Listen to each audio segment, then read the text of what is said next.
የሸገር ከተማን መስጂድ ፈረሳ በመቃወም በአዲስ አበባ የተቃውሞ ሰልፍ ተካሄደ። በአዲሱ የሸገር ከተማ አስተዳደር እየተፈጸመ የሚገኘው መስጂድ የማፍረስ ተግባር በመቃወም ሙስሊሙ ማህበረሰብ በአዲስ አበባ አንዋር መስጂድ የተቃውሞ ሰልፍ አካሂዷል። የሰልፉ ዋነኛ ዓላማ በአዲስ የሸገር ከተማ አስተዳደር እየተከናወኑ የሚገኙ የመስጂድ ፈረሳዎች በአስቸኳይ እንዲቆሙ ማሳሰቢያ መሆኑም ታውቋል። ይህንንም ተከትሎ የአዲስ አበባ ፖሊስ በአንዋር መስጂድ ላይ የተቃውሞ እያደረገ ያለውን ህዝብ ሙስሊም እንዲበተን ማድረጉ ተናግሯል።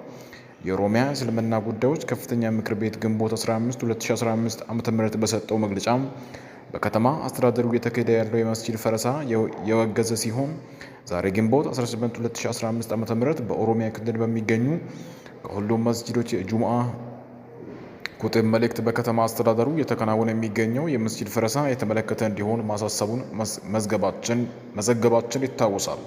ምክር ቤቱ በአዲስ የሸገር ሲቲ ከተማ አስተዳደር ከረመዳን 1 ጀምሮ የፈረሱ መስጂዶች ቁጥር 19 መድረሳቸውን ያስታወቀ ሲሆን እነዚህ የፈረሱ መስጂዶች በከተማ አስተዳደሩ ስር በሚገኙ በቡራዩ መልካ ኖኖ፣ በኮዮር ፌጬ፣ በሰበታ፣ በፉሪ፣ በአንጀባ እና ሌሎችም አካባቢዎች እንደሆነ ገልጾ ነበር። በተመሳሳይ የኢትዮጵያ እስልምና ጉዳዮች ጠቅላይ ምክር ቤት ለጠቅላይ ሚኒስትር አብይ አህመድ በጻፈው ደብዳቤ በሸገር ከተማ እየፈረሱ ስላሉ መስጂዶች አስቸኳይ መፍትሄ እንዲሰጥ መጠየቁ ይታወሳል።